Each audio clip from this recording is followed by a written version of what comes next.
The knock came at 11:07, not rushed, not hesitant, just sure of itself, like he already knew I'd open. When I did, I saw his coat first, unbuttoned, catching in the wind. The porch light skimmed over his face, sharp in its angles, calm in expression. A suitcase hung from his right hand, his left stayed at his side. He didn't speak. "Train was delayed," he said finally. His voice was even, undisturbed, like it didn't bother him at all. I nodded, one hand still on the doorframe. Cold out. His eyes flicked past me, then returned. I don't know why I stepped back. Maybe it was habit, maybe it was instinct, but I moved, just enough, and that was all it took.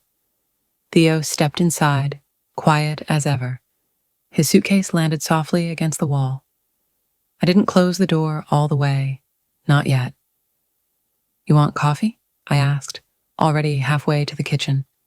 "No, I'm good," he replied, following at his own pace. The hallway felt different with him in it. Narrower. The light behind me stretched out onto the floor, golden and warm, catching on the rug's edge. I turned the tap on, filling the kettle, the rush of water grounding me for a second. Behind me, I heard his coat shift. Then the door clicked shut. Not loud, but definite. His steps reached me a few moments later, slow and measured. I didn't turn, just stood at the sink, watching the faint reflection in the window. Him, hovering in the background. "I thought you weren't coming," I said quietly. "I thought that too," Theo replied. I shut off the water and set the kettle down. My fingers lingered on the edge of the counter, longer than they needed to. I pulled down 2 mugs. "Sure you don't want any?" He didn't answer immediately. "No," he said again, softer this time. I handed him one anyway. Our fingers brushed. His were warm. Mine didn't pull away right away. He looked down at the mug, didn't lift it, just held it like it meant something more than coffee. I walked past him, shoulder grazing the edge of his coat. It felt heavier than it looked. He followed, silent and steady. No questions, no hesitation. At the end of the hall, I paused beside the bedroom door. My hand rested lightly on the frame. He didn't speak, didn't ask. I felt the faint touch at my side first. His hand, hovering near my hip, not searching, not firm, just there, present. I didn't step away. I let it happen.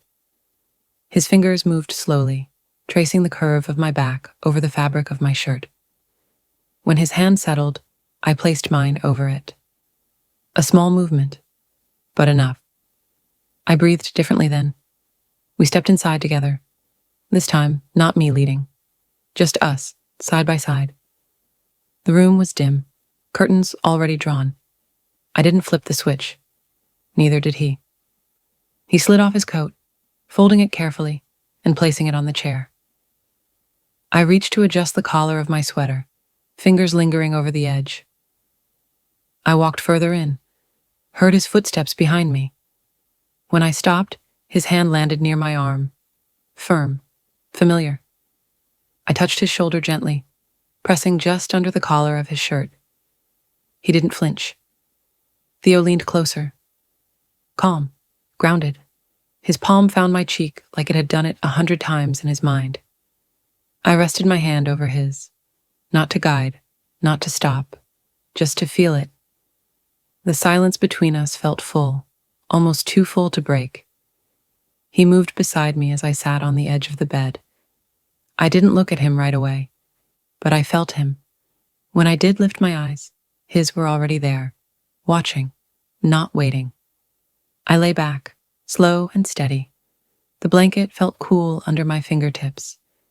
He lowered himself beside me, one knee brushing the mattress. His hand slid to my forearm, pausing there like an anchor. My own hand rose to meet his chest, flat, warm, steady beneath the fabric.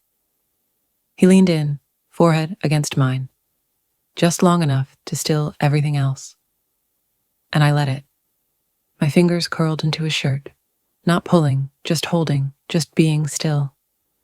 No words passed between us, not a single one, but I understood everything.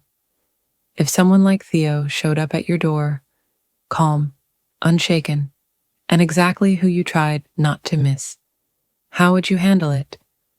Let me know in the comments. And if this is your kind of story, don't forget to like, subscribe, and turn on notifications. There's more coming.